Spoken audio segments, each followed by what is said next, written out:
and I'm going to do that again. Just start again. Yeah, let's just do that again. Hello and welcome to the How I Ripped Off Buffy the Vampire Slayer podcast. My name is Chip Thompson and I'm joined as always by Mr. MC. That would be me. How are you? I'm good. How are you? I'm alright. Bit tired. Final Fantasy VII Remake came out last weekend, so... You haven't really been doing much else. But you have ruined it for me with your Tifa voice. Yes. Yeah, I cannot see that woman on screen looking how she looked, but not hear her voice. You mean the very sexy, sultry voice that I provided.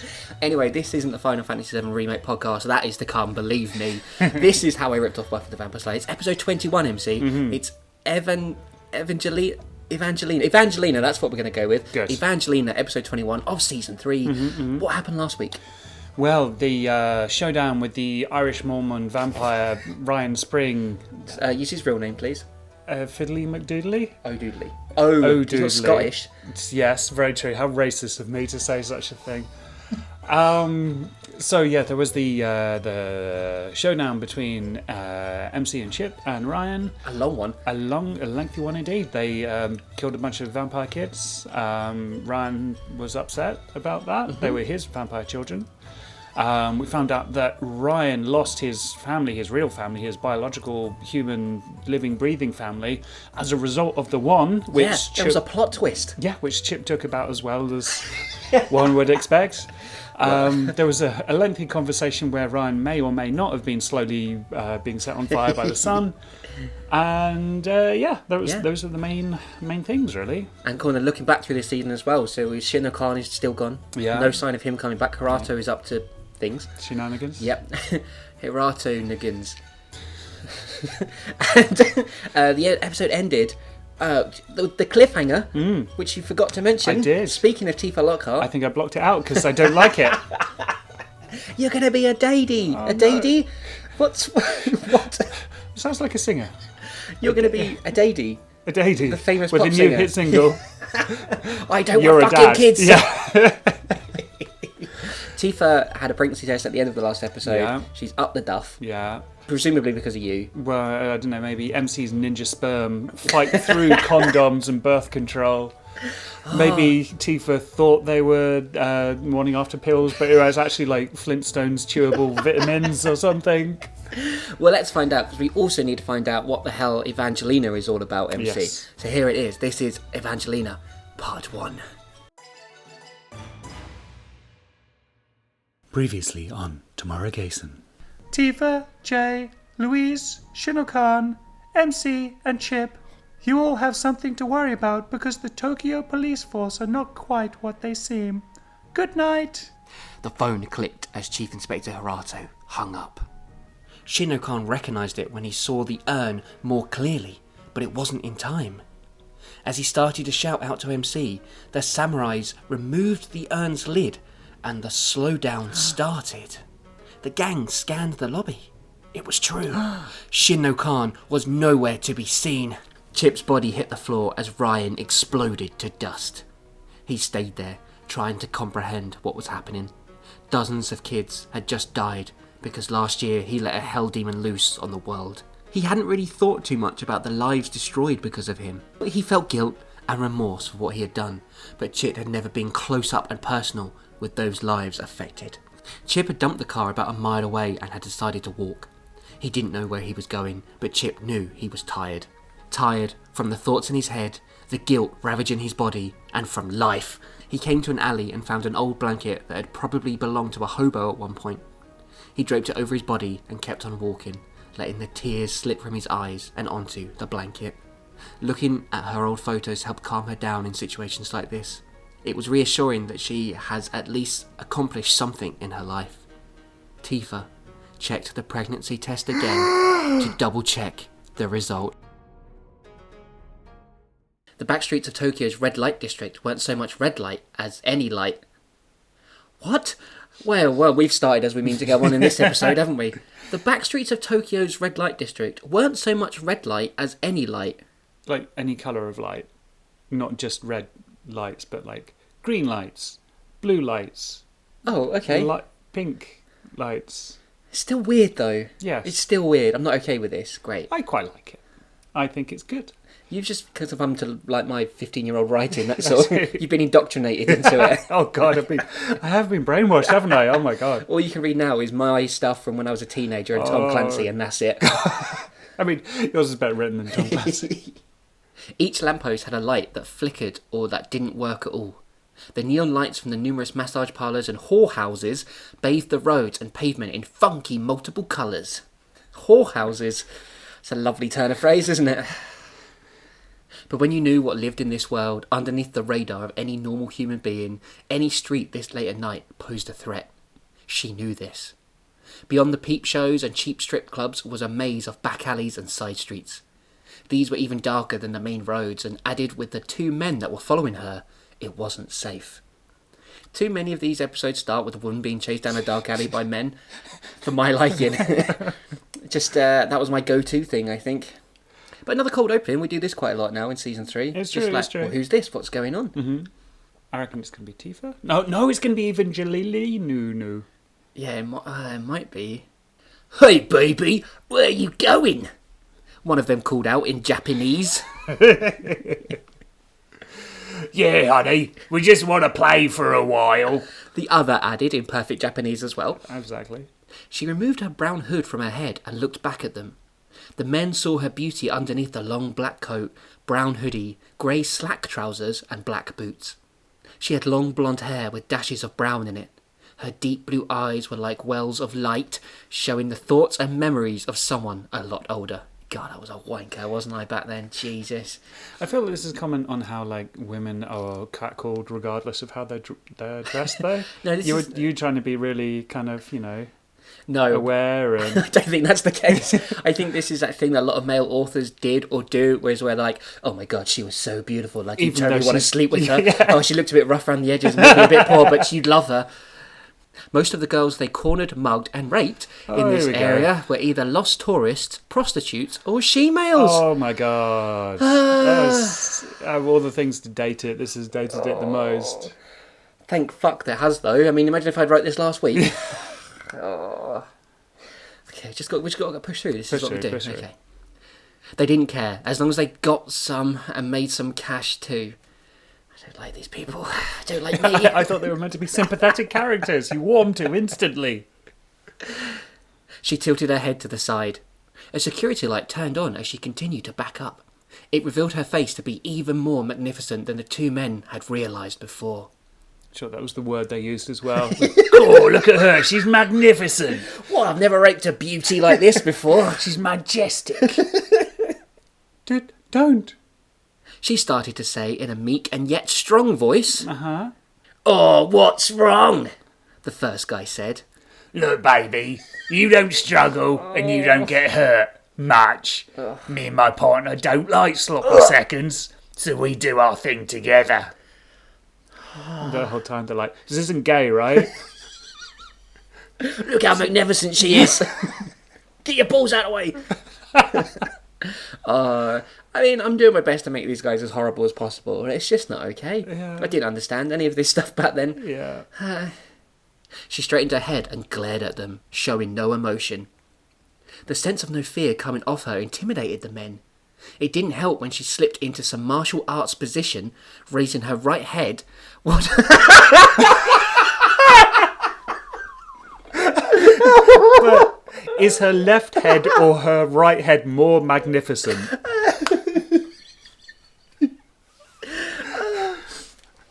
I think that's my favourite typo of the entire thing. It didn't help when she slipped into some martial arts position, raising her right head. Not even moving it to the side, she raised her right head like it came out of her back. It extends out. It's like a telescoping head, so she can see over crowds and stuff. Oh dear. The right one raises and lowers. The left one is detachable. Has she got a little like thing on the side of her that's like dun Like dun a dun Jack in dun the dun Box, dun yeah. dun dun dun dun. It didn't help when she slipped into some martial arts position, raising her right head and arching back, whilst her left foot, eased foot, knee bent. Oh God! You're the worst fucking martial arts instructor. Okay, raise your right head and put your left foot, eased foot, knee bent. Oof. Oh, I'm imagining something out of like The Thing or something right now. So she's got 2 heads and 2 feet or 2 knees on her left. Wow, this is the most magnificent, hideous creature we've ever come up with. The first guy reached into his pocket and pulled out a flick knife. Maybe she likes it rough, he joked with his pal. The pair started to laugh. I mean, I'd be running away terrified at this point, I'm not going to lie. The pair started to laugh. They walked towards her. She didn't flinch once as they got closer and closer. Even when they were less than an inch away from her, she remained still. Really, really close. But which head are they closest to right now? The second put his face close to hers, then slapped it. She fell to the ground. I don't know, man. She's kind of freaking me out. So? The first guy replied. I think she's kind of cute. Now hold her down. As he leaned over her, she broke into an uncontrollable fit of tears.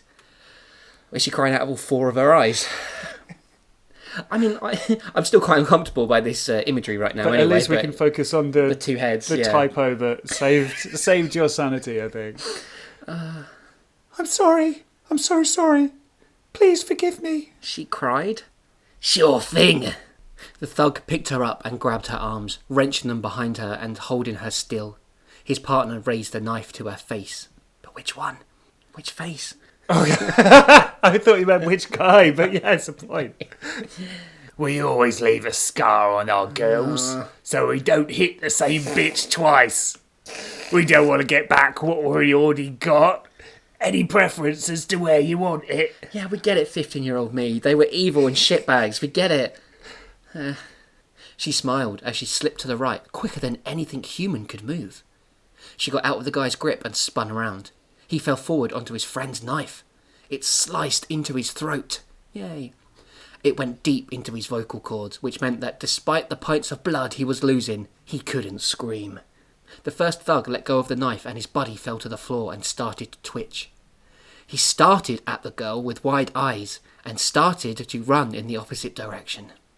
He turned the corner of the alley and nearly made it back onto the main road when she appeared in front of him. Ow! How did you do that? His voice quivered with the ungodly terror inside of him. He had caused so much pain in his life, but he had never been on the receiving end of it. I'm sorry, she said again as she looked at him.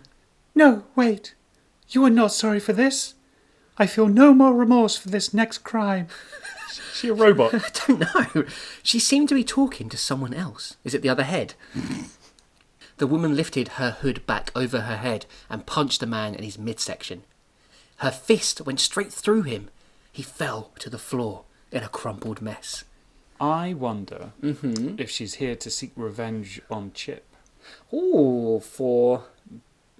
I mean... What for? For heroically sacrificing himself? Why would you want to revenge that? That's kind of come out of the opening spiel now, so we have to get it in later in the episode. Right, sure. Do we think this is Evangelina? Yeah, I reckon. I mean, really obvious, isn't yeah, it? Yeah. Ooh. How'd you predict that?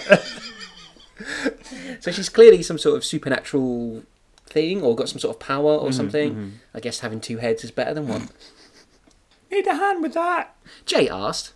He was standing by the kitchen door watching Louise trying to pour the kettle. The bandage on her right hand was making it awkward. She's no longer ninja, is she? So What happened to her hand again? I think in the last episode we did a little snapshot where we checked in with all the characters, and she was on a punch bag and she hit it, and I think she hurt her hand when she went obviously too hard on it. "Stop being so nice and helpful," she replied. "It doesn't suit you." Actually, I wanted a coffee too, Jay said as he took the kettle off her. "I don't know how MC used to do it. This is only temporary," she said, showing Jay her bandage hand. "But MC went a long time with only one hand. I guess it makes it easier now he's got two again." Everyone's got two appendages in this episode, haven't they? Two hands. Speaking of hands, have we heard from Chip lately? What, Jay? What? That is, as far as Leap goes, in terms of changing the subject. Hands. Because he's also got hands.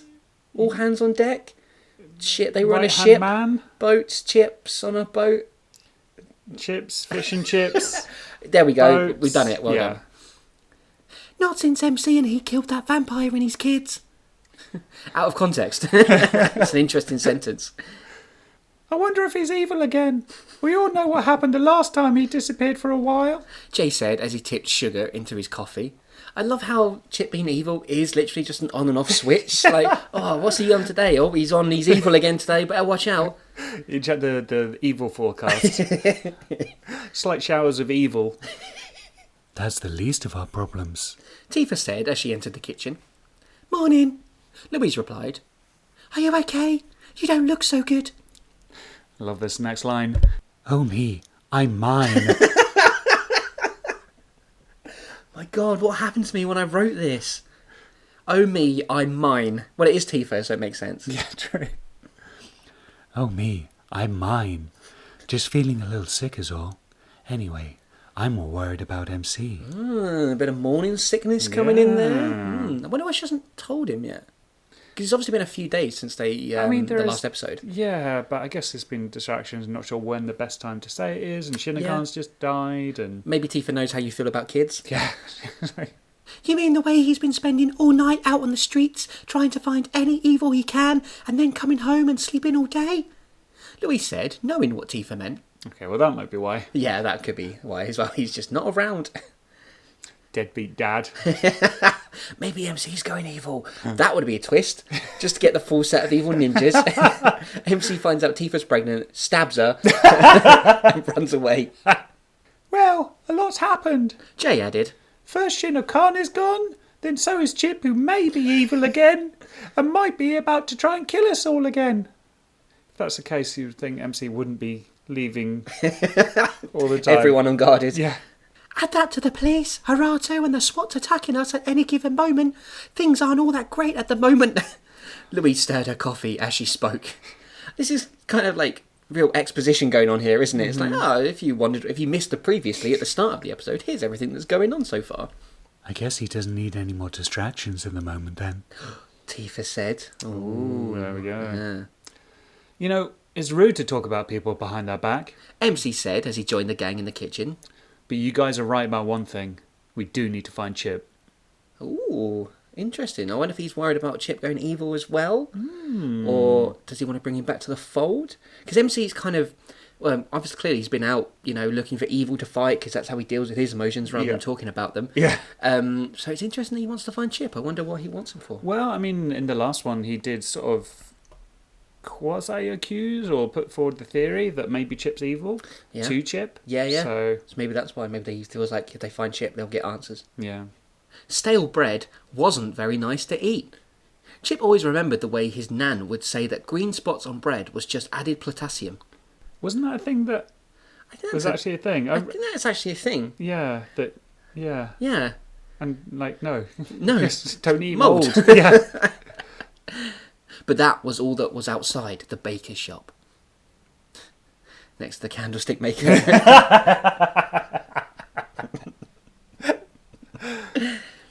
He'd been living rough on the streets for about a week now, although he wasn't sure exactly how many days had gone by. A bit like us in lockdown. I wonder if we've got a hobo blanket we can cry into.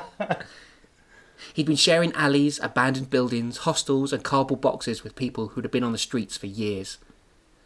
share a cardboard. Must got a big cardboard box, right? It's got to be like a big fridge freezer or something. Exactly. You know? Yeah. At first, Chip had distanced himself from the others, but one day he sat down with a hobo and listened to his entire life story. A heart-wrenching tale about his wife and family, an operation that went wrong, and a lawsuit. I'm trying to work out if that's a reference to something. Is that? I don't know. I'm wondering if I've like... I mean, it makes sense you would have ripped it Yeah. off. Well, it might be, like some sort of pop culture reference or something. Do we know anyone that had a heart-wrenching tale about his wife and family and an operation that went wrong in a lawsuit? Tons. Everyone we know. Chip spoke to a few more people about why they were homeless, about their lives, etc. You just say etc. No, but I've written etc. Yeah, that's short for etc. No, but I didn't write etc. Okay. He listened, made mental notes about how people had suffered and showed them compassion. Oh, he's a nice guy, isn't he? He's a nice guy. Sharing his box. Read the next line. What a bunch of whiners. Tory Chip. If they do want to be homeless, they just need to pull themselves up by their bootstraps, like I did when I inherited my parents' multi-million-pound business.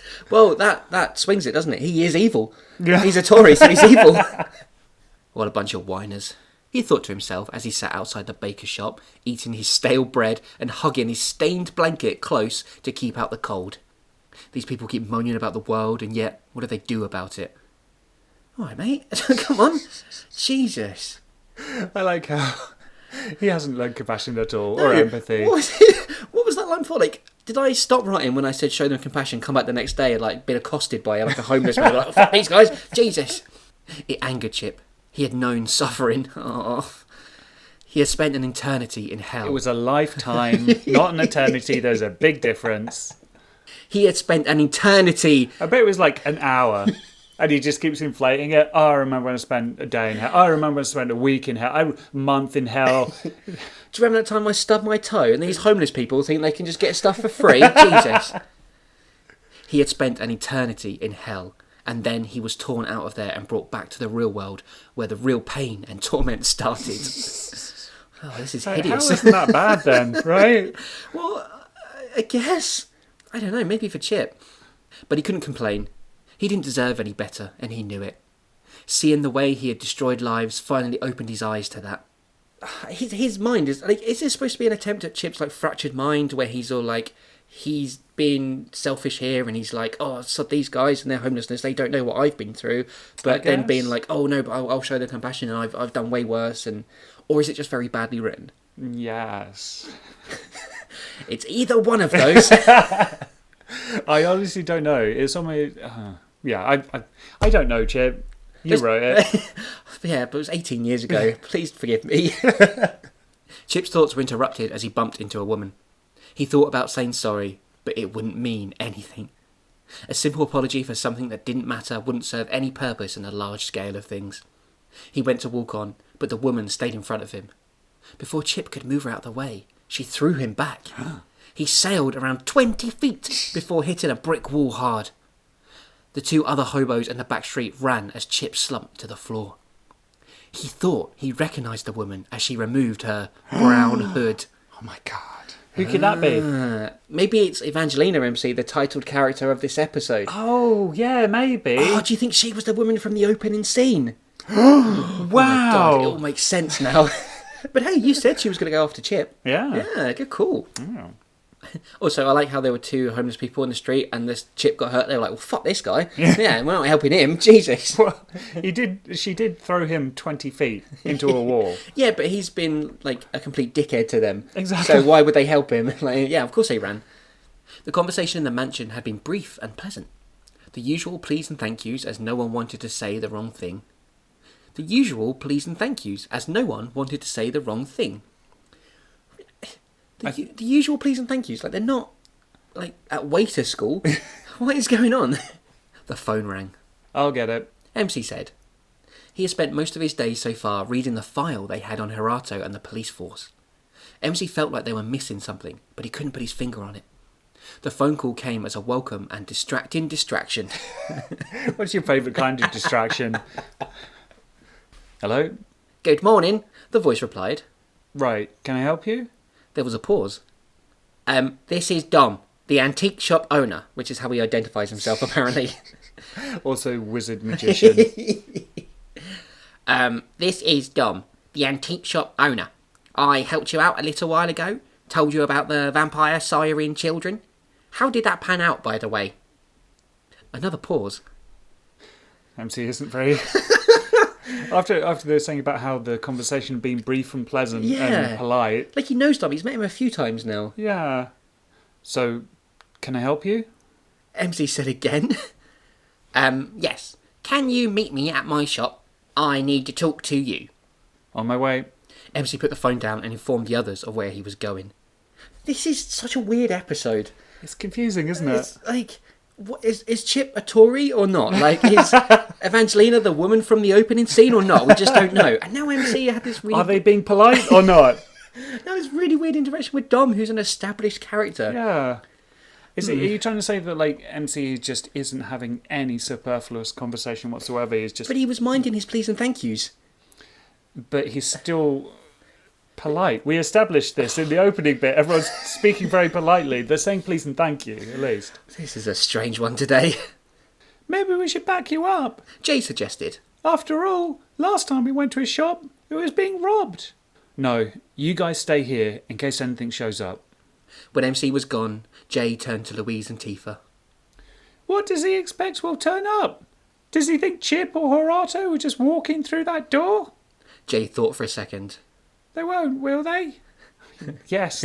Yeah. It's happened several times before. How have they not got, like, shutters on the windows? Yeah. One of those doors that you need to, like, put a code in to open it. A machine gun. Yeah. Doubtful, Louise replied. MC's just a bit disconnected lately. Does that explain his attitude towards Dom, I guess, maybe? Yeah. Okay. Yeah. We'll forgive that. Yeah. How? Jay asked. He's been out every night fighting evil and stuff. I meant from us. Besides, I don't really feel up to a scrap today. Me neither, added Tifa. You still feeling ill? Tifa nodded. And Louise. God. It does feel like a while since we've had an episode with all these grammatical errors and just weird typos and stuff. Like it's almost nice nostalgic to be back here. Oh, it's like season 1. Tifa nodded and Louise. Yeah, think I might go upstairs for a lie down. I wonder why she needs a lie down, MC. Feeling a bit under the weather, is she? Feeling a bit poorly. Yeah, bit of morning sickness. Other symptoms of pregnancy. Child, baby. Yeah. Lactating. Jay would probably notice that. The usual calmness of the antique shop was being disturbed by the hustle and bustle of 3 workmen fitting a new window. Oh yeah, because last time the gang was there, they threw a robber through it and someone got his head shot off. Oh yeah. I wonder what Dom did with the body. Don't worry, Dom said as MC stepped into the shop. I'm not going to bill you for the window. Apparently, a robber being thrown through it is covered by my insurance. Robber through window insurance. A necessary thing for the antique shop owner in Tokyo. Blown out robber's brains on the wall is also covered. Probably a good idea. I haven't had many paying cases lately. Just the kind that involves a shop owner telling us about vampires. Yes, did you get it done? Dom asked as he stepped behind the counter. He's dead, and so are the children. But that's not what you meant, was it? Dom didn't say anything. How did you know that Vampire Ryan had his family killed by the One, the demon that Chip raised? Ooh, Dom being a bit nefarious here. See these? Dom showed MC several white scars on his hands. Your friend Chip... I mean, there's no speech marks here, so I'm just going to read it as if it was part of the text. Your friend Chip did this as he searched for the ritual of how to raise the demon. I've been keeping tabs on him and that demon for some time. I guess I felt partly responsible for it being here. And then there is some speech marks. So, all that stuff about you having sources isn't true? Oh, it is. Just different kind of sources. Anyway, the reason I called you here is one of my sources discovered 2 bodies in an alley this morning. Wait, so Dom's been keeping tabs on Chip and the One for some time. And somehow... Oh, so he's feeling a bit of guilt. Yeah. That Ryan ended up who he was. I think he's feeling guilt about the One because Chip found stuff out about Yeah. the one via Dom. Still doesn't explain how he found out about Ryan. I guess just the sources. I guess he'd been keeping tabs on stuff related to the one and somehow found out It's about... a very loose thread, isn't it? A little bit. Oh, it is. Just different kinds of sources. Anyway, the reason I called you here is one of my sources discovered 2 bodies in an alley this morning. This source reliable? MC asked. I'd say so. I found those bodies. I'm going to use that all the time now. Well, I found those bodies. Have you phoned the police? I'm going to guess that they're a little busy right now, what with being your mortal enemies. You have been doing your homework. MC was a little suspicious, but he decided to play along for now. What say we go and look at these bodies? So Dom's definitely getting more involved with what's happening with the gang and everything. He is, definitely. I wonder if he's got some sort of end game in mind. Perhaps he was evil all along. Just going to assume everyone in this is evil at some point. Are you just trying to spread attention away from evil Chip? Everyone's evil. They all hate the homeless. Definitely not vampires or zombies. MC said as he looked at the wounds on the second body. They'd already looked at the first body at the other end of the alley. Nor do they resemble any demon I am familiar with. Dom replied. It's not exactly a nice part of town. Maybe it's the handiwork of our pals, the Tokyo Police Force. Maybe. Dom replied as he checked his watch. MC stood up. He wanted to know what Dom knew and wasn't telling. Suddenly, the wall on the right of the alley bust open and a body came flying through it. Like the entire brick wall. Yeah. Cool. Chip spat out the blood in his mouth. He had never gotten used to the taste of his own blood and he didn't like it. It meant his opponent had hurt him. MC dragged his fellow ninja up. Ooh, so we've kind of crossed over in these 2 little stories that are happening right now. Look at this. You disappear for a week, and then I find you in an alley with 2 dead bodies. Ooh, MC saw Chip was breathing heavily and that he had numerous cuts and bruises over his face. Only you didn't do this. No. Chip replied. Those men, She said as she stepped out of the wall Chip had just been thrown through. they are still here. I thought the authorities would have moved them by now. It's Harato. Oh my god! Yeah, maybe do that line again in more of your Evangelina voice, if I it is don't her. have an Evangelina voice. Can you do Louise for a sec? No, do her voice. Just Hey guys, I used to be a ninja, but now I'm not. I really like sex. low fat butter. There you go. They are still here. I thought the authorities would have moved them by now. Slipping back into Harato is just going to have to do. And kind of started as Jay as well. You'd think we'd be better at voice acting by now. Friend of yours? MC asked. Chip shook his head and MC let go of him. The 2 ninjas spread out and faced the mysterious woman. MC noticed she was quite attractive. First thing he knows. Not that... Or she has 2 heads and several feet. And somehow has managed to punch a man through a wall. MC noticed she was quite attractive, although he didn't go for blondes personally. God. His mind jumped back to his brunette girlfriend Tifa. He hadn't been there for her much lately, but he had been busy. MC came back to reality and the woman in front of him. Vampire? He asked Chip. In the middle of the day? Dom questioned. Must be related to Ryan. It just takes 10 years to burn in the sun. Right. MC corrected himself. So, what is she? I don't know. Chip replied, obviously hurting. She just attacked me. Careful, she's strong. I like that they're having this conversation while she's just stood there. Yeah. Like she hasn't attacked or anything like that. She just stood there with her 2 heads and her 2 left feet. Really attractive, but magnificent looking. Probably trying to get lined up, right? She's just cranking that dun dun dun dun dun dun dun. Fucking hell. Evangelina's voice again. Do you know? Do you? Do you not? Do you know? I feel you gave me a look that sort of indicated I got it at some point. You start in the middle there. You had it. You went at the start. You were Harato. You ended at J. It's in the middle. None of I'm not cutting any of this out, by the way. I'm pulling back the curtain this episode. And maybe if I start low and just raise higher in pitch as I go, like, Just go up and down. do you know about me? That's Evangelina's voice now. We're committed. Oh, shit. Oh, no. Here we go. It's because the two heads are both speaking. And they kind of take over mid-sentence. It's... I don't know if I can keep up. God damn it. You've got another line after. Oh, fucking hell. Do you now oppose me? She asked MC. We fight for the same thing. No. Do it again. Low-fat butter. Low-fat butter? Do the higher thing. Which one? The one where you go up. We fight for the same thing.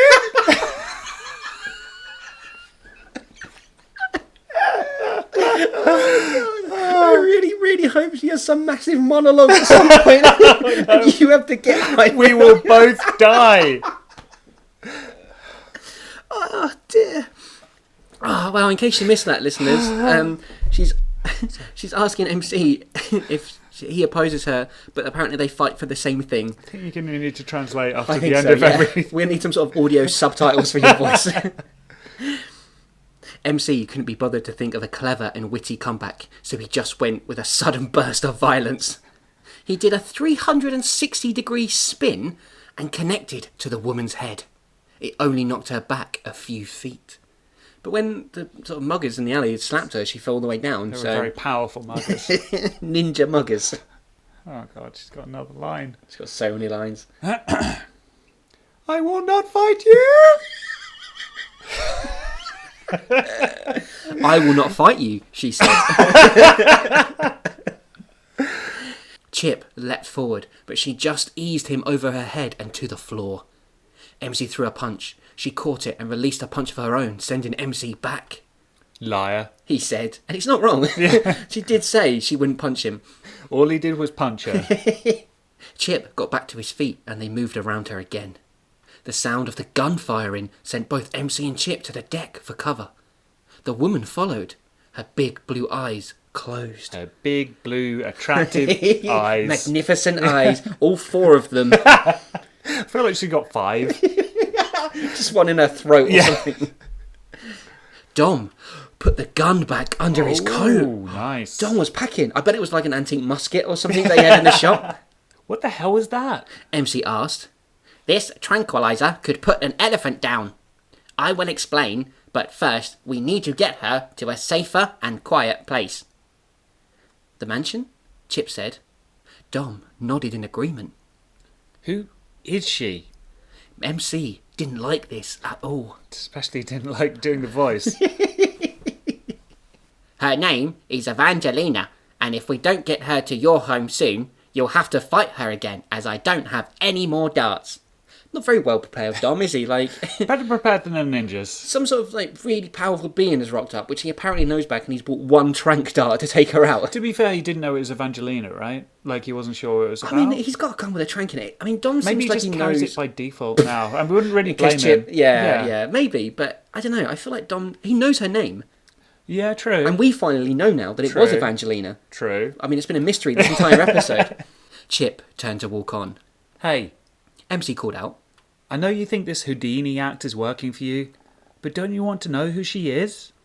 Chip looked at the woman's lifeless body and felt something inside. Remorse. My God, he's got an emotion. I hope it's not the same as his compassion. He nodded his head. He didn't want to go back to the mansion yet. He still had things he needed to work out, but he couldn't help himself. He was more than curious. And that's where we're going to leave part 1 of Evangelina. Well, MC, what did we think of this episode? I How's really... your throat? It's better than the one. But, like, the one I could get a consistent voice for, it's the uncertainty Yeah. that gets me. I need to listen to, like, the first line when I manage to get the voice right again and again and just practice it, I think. Because, again, pulling the curtain back, if we have a new character, Yeah. we'll have a little discussion off the mic about what the voice is going to be and how we're going to do it. And, And then whatever we nail it first time. Every time, yeah. We look at Scoot and like everything like that. Like, it was fine, wasn't it? But yeah, this apparently. I hope there's no more female characters, because not that I'm good at writing them anyway. So it'll be great for me if there's no more, as long as they're beautiful and magnificent. But trying to do different voices for female characters is proven difficult, We I guess. just do a high voice, basically, Yeah, or pretty sort of much. high and kind of breathy whisper for Tifa. I did a kind of chavvy one for Steph. Oh, that was good. Yeah. And that's all the female characters. That's it. That's all there is. Sorry, voice actresses. But anyway, so Evangelina has turned up. She's a new character. We don't know anything about her. She's quite mysterious, very Yeah, powerful. yeah. Has come after Chip, Yeah, but we don't know anything else about her. So that's true. we always say the part ones of these episodes are the big setup for part two, as Yeah, when all the yeah. action. But we had a bit of action here with them seeing Chip fighting her. Yeah. Couldn't take her down. Yeah. So I'm kind of curious to see what she's all about. And whether or not Tifa is going to tell MC about the pregnancy. Is it going to be one of those TV tropes where she just drags it out all season and then in the last episode she's like, oh my god, I'm pregnant! Oh, that's a woman's voice we could do in the future. No, I'm joking. Yeah. There won't be any more female characters in this series because I was a terrible person as a 15-year-old.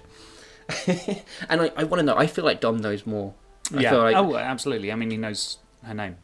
yeah, which is a big thing anyway, right? And I feel like he's got his fingers in many wizardy magician pies, and he knows more. And he's basically Shinokan now. Like, we needed that character that sends them off on missions and who can explain things that don't make any sense, And doesn't tell them everything for some mysterious reason. and just carries a big musket tranquilizer gun.